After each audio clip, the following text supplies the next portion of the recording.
What's going on, listeners? How are you brothers and sisters doing? I want to welcome you guys to Listener Feedback, episode number 18. And in this week's episode, we have Mr. Cody Clark, who has written in. Shout out to you, good brother. We have Crimson Phoenix, who has wrote in again. Thank you so much for being here.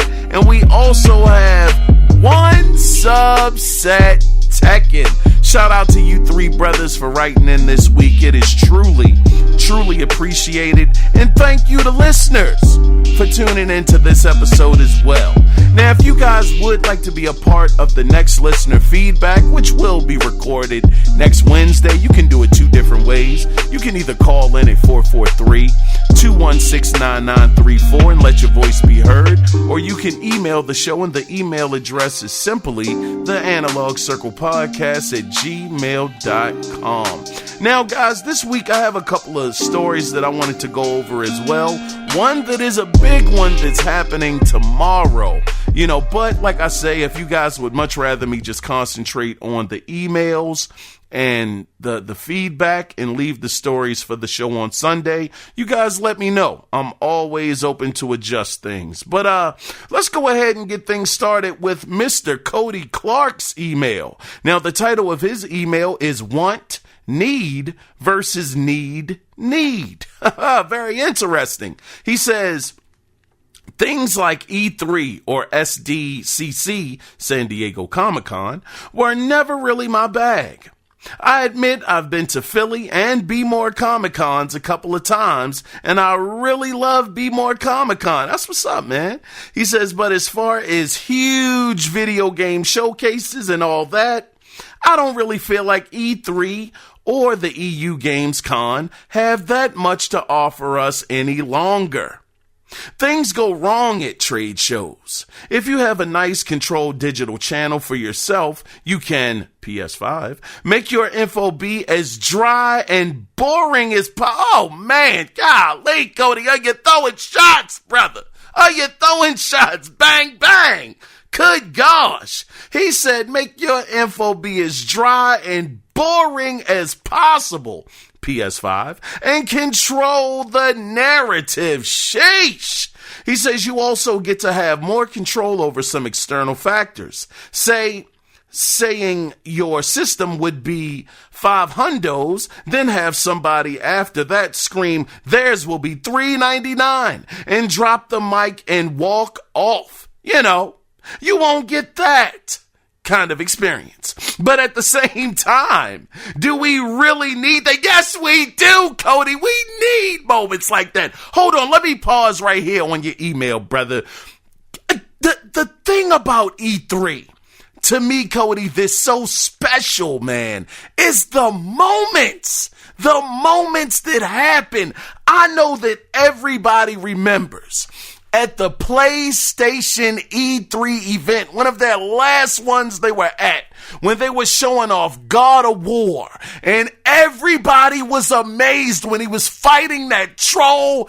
Golly, what a moment. And then, just to take it a little further, when we found out that Final Fantasy VII Remake was really happening, everybody lost their mind. And even though, Cody, it did not set the game and world on fire, I know everybody remembers at that PlayStation event when the guy had his hands on the top of his head in absolute shock when Shenmue 3 was announced and Yu Suzuki took the stage. Everybody was blown away. It's those moments, Cody, that just make gaming so much better. It's the anticipation. It's like, I don't know how to explain it. It's like looking at basketball or these sporting events without the crowd. The game is happening and it's still very entertaining to watch. But the crowd being there, it just brings another dynamic to the show. And I know that this year, even if E3 does happen, which I still hope it does, Cody, because I think we need that week in gaming where we're getting nothing but a barrage of news, and more news, all in one week. I don't want this same situation that happened at the Summer Game Fest, having the information happening all summer long. Golly, that was a bust. Man, I did not like it. Jeff Keighley, listen, brother, you have made leaps and bounds with the Video Game Awards. This right here, oh man, it needs some work, Jeff. It needs some work. I applaud your him trying to do something, but no, way too much. But yeah, man, I think we need that, Cody. And like I was saying, I know that this year, if E3 does happen and it's digital, it won't be a crowd there to really hype it up. But like I was saying just a second ago, and I'm all over the place. Pardon me, Cody. Pardon me. I just think that we need that week of just that full string of information coming out constantly instead of just having it. I'm repeating myself. Let me continue with your email. Y'all just heard me say that. Let me see where we at. He says, but at the same time, yeah, do we really need that? He said, granted, towns, city, economic structures kind of thrive on those mass culture events. With the cancellation of South by Southwest in Austin last year due to COVID, hotels alone lost $65 million. It was closer to, God dog, that's a lot of money. He says it was closer to 1 to 2 billion for the region, if not more. Oof. So as much as I don't think we need things like SDCC or E3 any longer, it's not just gamers that are affected by these events. We may not need these events, but there sure are a lot of people who depend on those gigs as part of their livelihood. Wow. Very, very interesting perspective right there, Cody. I never thought about how people are actually affected by these events not happening and how some of these businesses, they need that money to continue to move and thrive in the livelihood that they've chosen.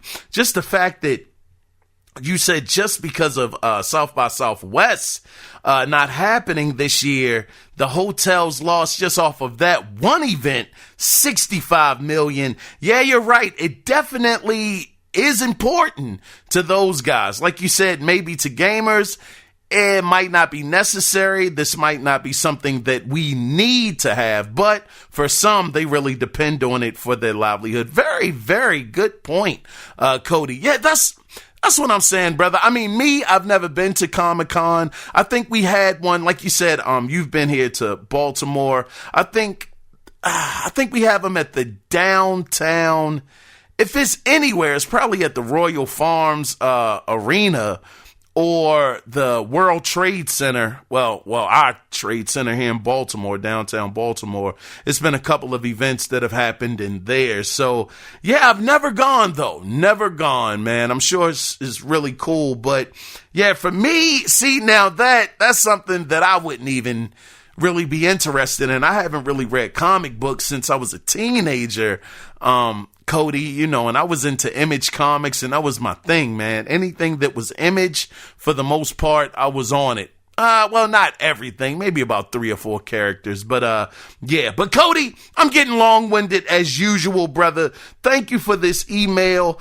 I still want E3 to continue. I know you're like, we really don't need it, but for me, I still think that it's a place in the industry. And even if it's not called E3 per se, I think that gaming, the industry as a whole, should have one week that is still dedicated to the news and events and everybody having their shows happen, whether it's Nintendo, Sony, or Microsoft, even if it's digital. I just want that one week where the gaming industry comes together and we just get that plethora of news. And besides, having a digital E3, it definitely has perks, brother. I mean, like the ESA was talking about, Cody, they were saying that they want to have game demos available. And that's the only reason why I have ever wanted to go to E3 in the first place, was just to play the demos of these games.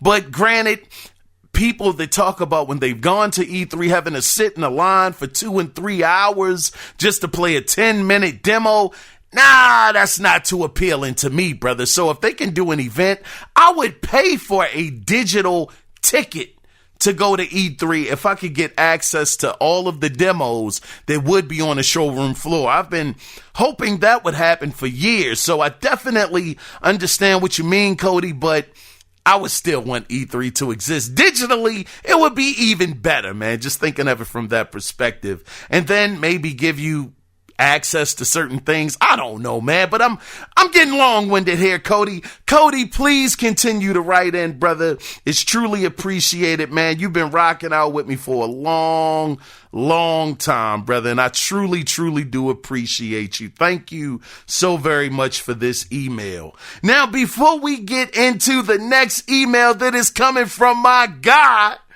Crimson Phoenix, shout out to that good brother, I want to run some pretty amazing news by you guys. Speaking of E3, the timeliness of this, PlayStation is having a state of play tomorrow, or when you're hearing this, it might be today at 5 p.m. Eastern Standard Time on February 25th, Thursday, and they are going to be showing off 10 games between the PlayStation 4 and PS5. And today, they showed a brand new trailer of Returnal. So does that mean that Returnal is off of the show floor? Well, not the show floor, but the state of play show. Does that mean that a game might be taking the place of that when the event happens? I mean, what do you guys think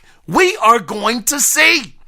Will we see some more Ratchet and Clank? Will we see some Gran Turismo 7? Will we see, oh man, let's shoot for the moon. Will we see God of War Ragnarok?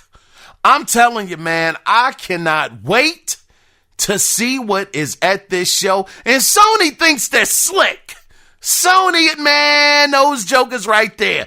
We're going to talk about that news that came out this week about Sony and PC getting a little closer than close a little bit. You know, we're going to save that for Sunday, but Sony said, you know what, we're going to hit you with this news, but guess what, though? We're going to give you a show. We're going to give you a state of play to make you forget all about that. Don't worry about that. We're going to take care of you. Sony think they so slick, and they are. They are. I give them credit, man. They want you to focus on this left hand and don't look at what the right hand is doing because, Jim Ryan, he talked about a lot of stuff this week, and we're going to get into it on Sunday's show, but tomorrow, be on the lookout for that show. I'm taking it.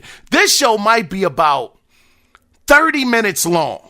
Me and AB were talking. We were breaking down the math. I was like, hey, look, if each game, 10 games, right? If they just made each game's trailer or gameplay be about 3 minutes long, that's 30 minutes. Bam. That's all we need. We don't need much. And that's the thing that I really appreciate about the state of plays. They don't overstay their welcome like Inside Xbox used to. Good gosh.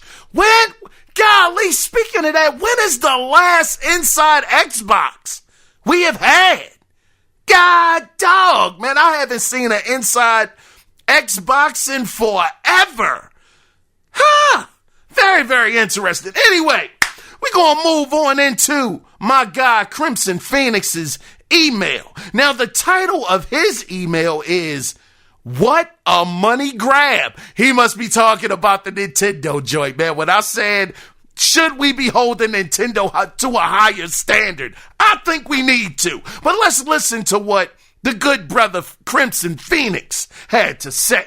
He says, "Hey there. How you doing, brother? I'm striving and I'm surviving, baby." You know, he says, "All I have to say is it's the Switch. How HD could it possibly get? Right, that's what I'm saying, brother." He says, it's the Switch. LOL, sorry. Just not a fan of HD ports on any platform. Come on, man. It's the Switch. I 100% agree. Here it is, Nintendo. Like I said, who can get away with this? You have the inferior games on your console where you have the audacity to sell them at full $60 prices without even batting an eye. And the prices don't drop. They don't drop. Sony, eventually they'll drop their prices to $19.99. Microsoft, they'll drop theirs to $19.99, eventually put it under the platinum hits. When is the last time you've seen a Nintendo game get dropped down to $19.99 and become a classics hit? Look, listen, I'm not like super heavy invested into Nintendo, but man, I can't recall, and maybe you guys might, but I can't recall a Nintendo game ever just being at a regular price of $19.99. I don't know. You guys might have to school me on that, but yeah, I absolutely agree with you, Crimson Phoenix. How HD can it be? The Switch is doing 1080p in some cases. Matter of fact, today, they on Digital Foundry, they were talking about Ghouls and Ghosts Resurrection. By the way, I got that downloading right now. I ain't even gonna lie to y'all, brothers. I made sure that I spent the $29.99 on that game, and I told y'all, I'm playing it on easy, brother. I want some redemption for 9-year-old Keon, who was playing the game back on a Nintendo and was getting mopped across the floor. So when I get this game uploaded, and downloaded, I should say, when it downloads, and I gotta be to work at 5 o'clock in the morning, so I ain't gonna be doing nothing today, but when I get back, oh man, I'm bumping that bad boy down to the easiest level, and I'm gonna run through the game. And by the way, I will say that Digital Foundry, they enjoyed the game. They said it was very hard. Very, very hard. Like I say, that is got to be one of the original Demon Souls. That game was so hard. And I can't wait to get some get back, man. On easy. And no, I am not ashamed. On easy. I can't wait to play that game. But listen, Crimson Phoenix, you have been writing in, brother. I appreciate you so much for continuing to write in.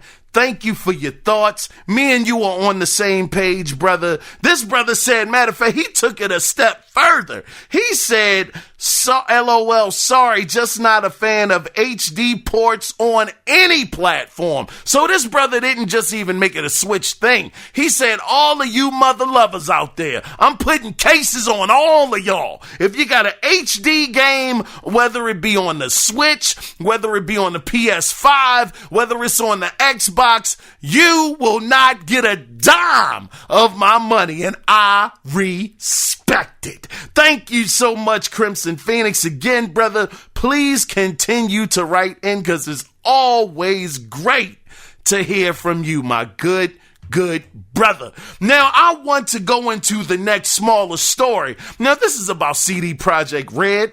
Now, they will be releasing a patch for Cyberpunk 2077 in the second half of March due to the cyber attack earlier this month. Now, the patch is supposed to be patch 1.2. Now, the thing about this patch is they didn't specify what this patch would do. I at first, when I was reading the story, I thought, okay, maybe they're finally starting to work on these. Well, I guess they would be the current generation versions of the game for the PS5 and for the Series X/S.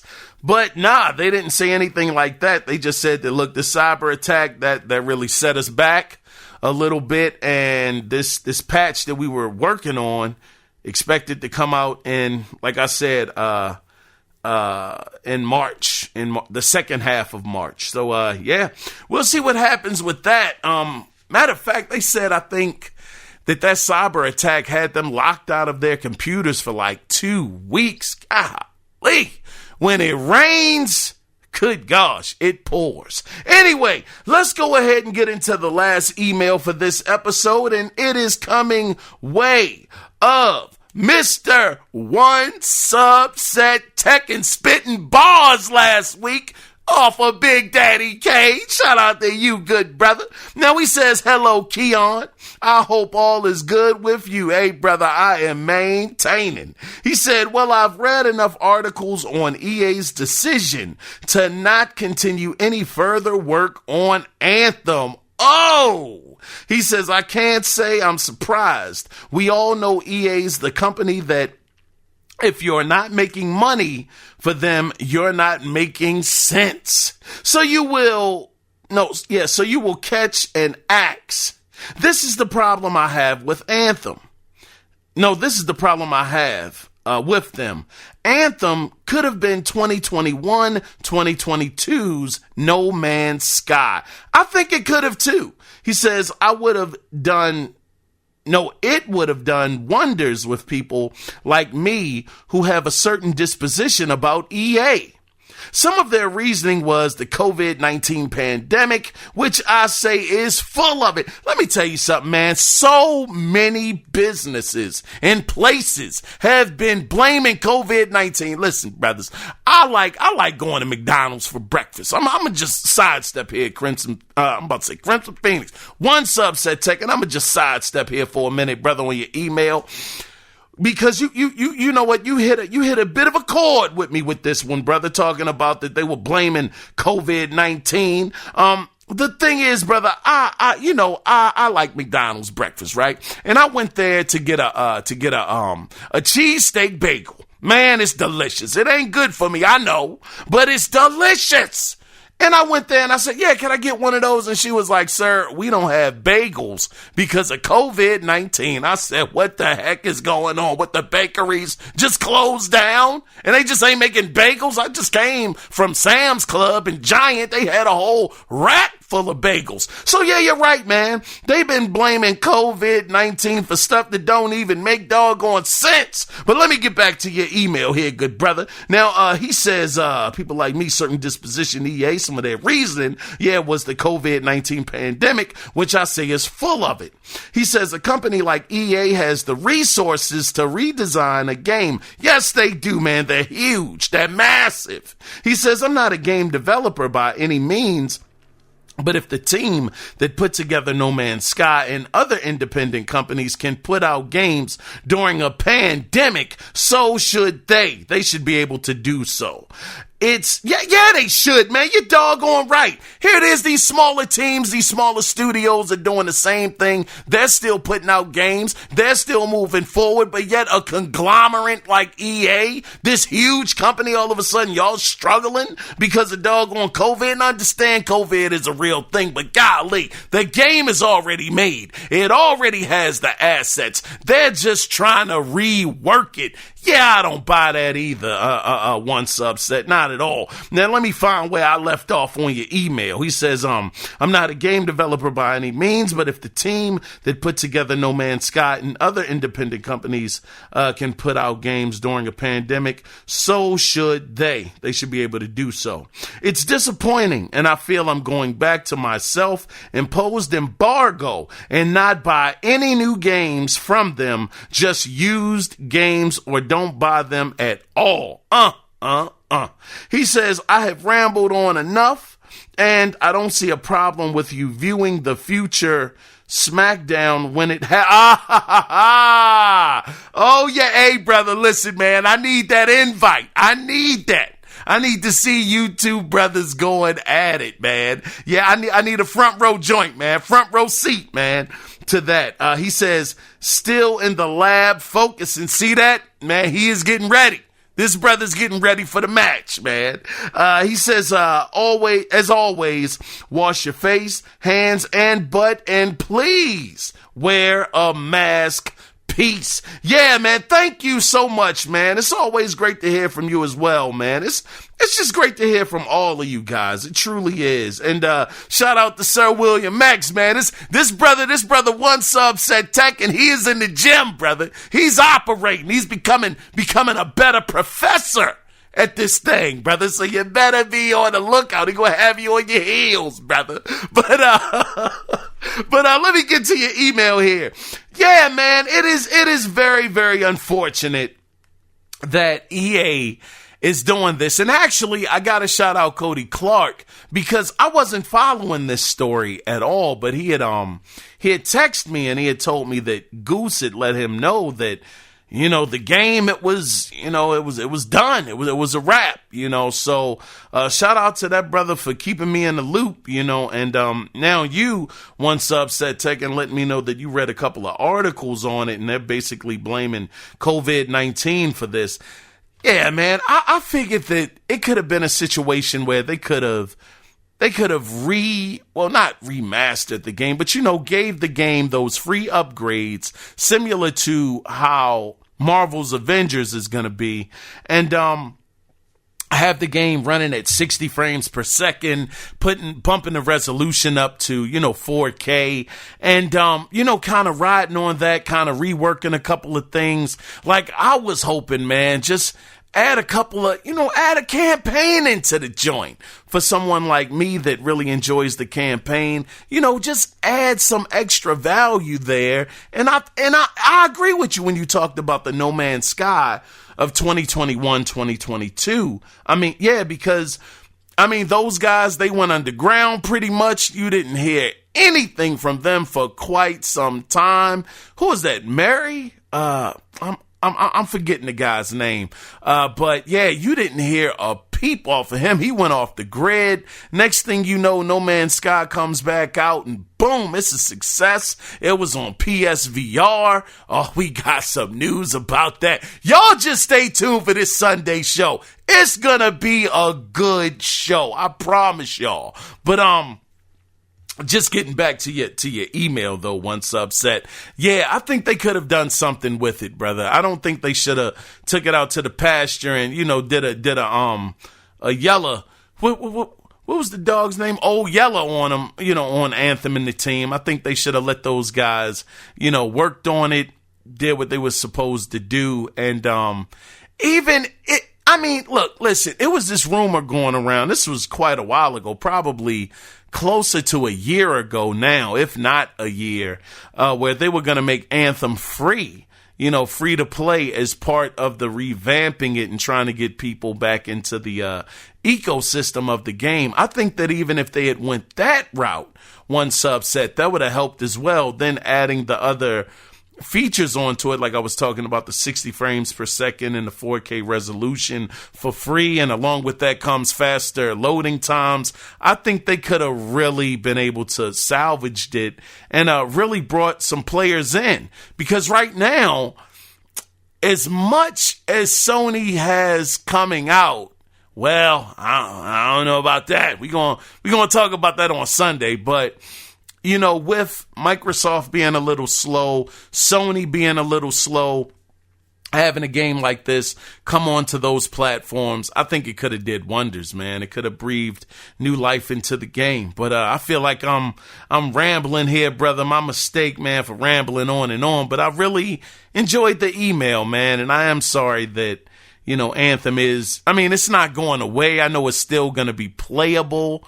You know, they're just not going to be adding any upgrades or updates to the game. I believe that's what Cody was telling me, if I'm not mistaken, that's going to happen. But, yeah, man, thank you again for writing in, one sub said, brother, I really, really appreciate you, man. I appreciate all three of y'all. Y'all are really the heartbeat of the show. You know, without listener participation like you guys, the listener feedback episode doesn't exist. So I really humbly appreciate you good brothers for the amazing support and for always writing in. Thank y'all very, very, very much for that.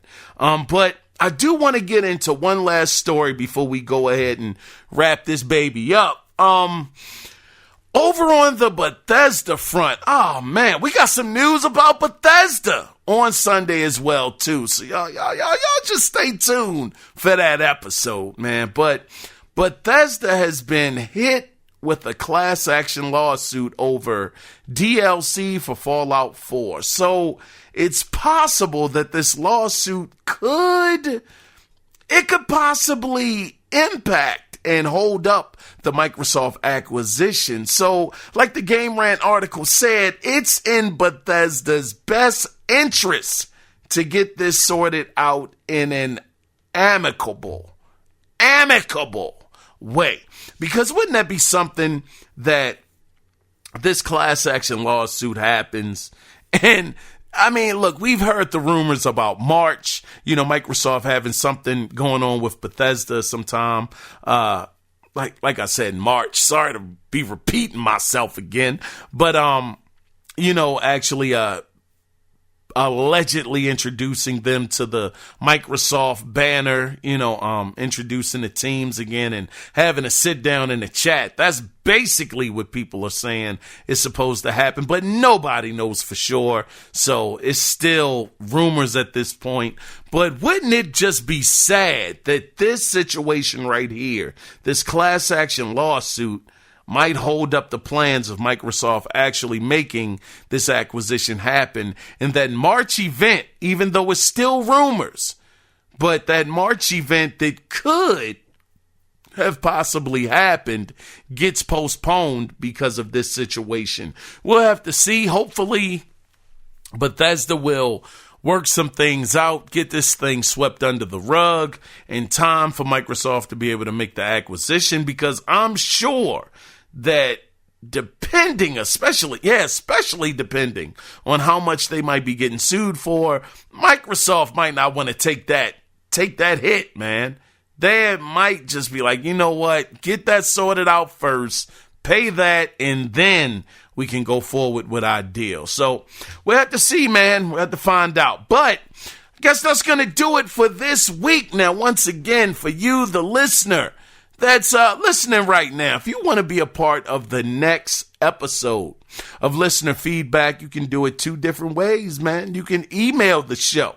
The email address is simply theanalogcirclepodcast@gmail.com, or you can call in at 443-216-9934 and let your voice be heard. I was your host, Keon Mitchell, and once again, before we wrap it up, I definitely want to thank One Subset Tekken for being here, writing in. I want to thank Crimson Phoenix again for writing in, and Cody Clark. Thank you, good brothers, for all of the feedback and all of your thoughts. It's always, once again, appreciated, and I enjoy reading what you guys send in. So thank you guys very much. So, that's going to do it for this week's episode. But like I said, make sure you tune in on Sunday when that episode, I had to think about it for a second, that episode goes up. I think you guys are really going to enjoy it. I hope I'm not overselling it, man. I really hope I'm not. But I think you guys are gonna want to listen to that one. So with that being said, man, I was your host, Keon Mitchell, and I'm out of here. And go out there and enjoy some games, man. Download Ghouls and Ghosts Resurrection. You just might enjoy it. So I'm out of here until Sunday when we do it again, good people. You guys have a good one and play some games.